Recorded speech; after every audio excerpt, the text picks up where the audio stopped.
So tinanggal na namin ang forma. So ayan, napakakinis, makinis pa sa puwet mo.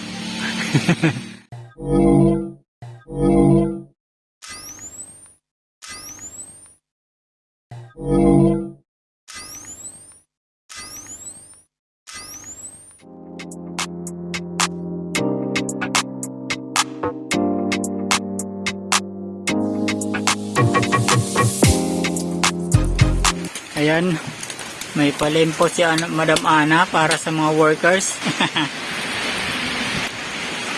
So, meron na rin siyang sinaing. Sausawan.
The next day. So ayan guys, so yung runner na lang ang hindi tinanggal dahil para yan sa katibayan ng ating beam. So nagsisimula na sila doon sa poste. Ayan, may dugtong na.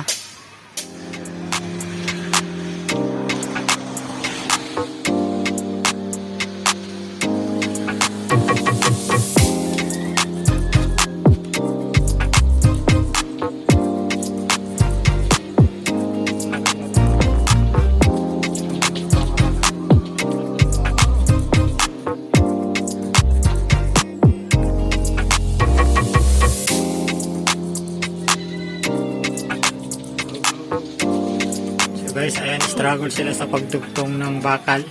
Nandun na sila sa isang poste, nakatambak lahat.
Three days later.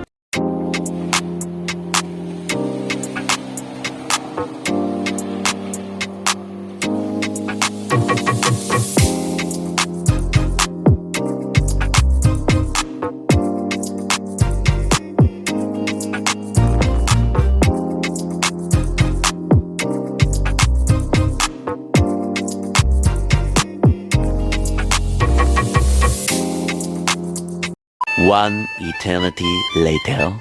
Andito na kami sa part ng aming loft area. So ginagawa na namin ang mga beam para sa loft area. So ayan, nakikita nyo naman.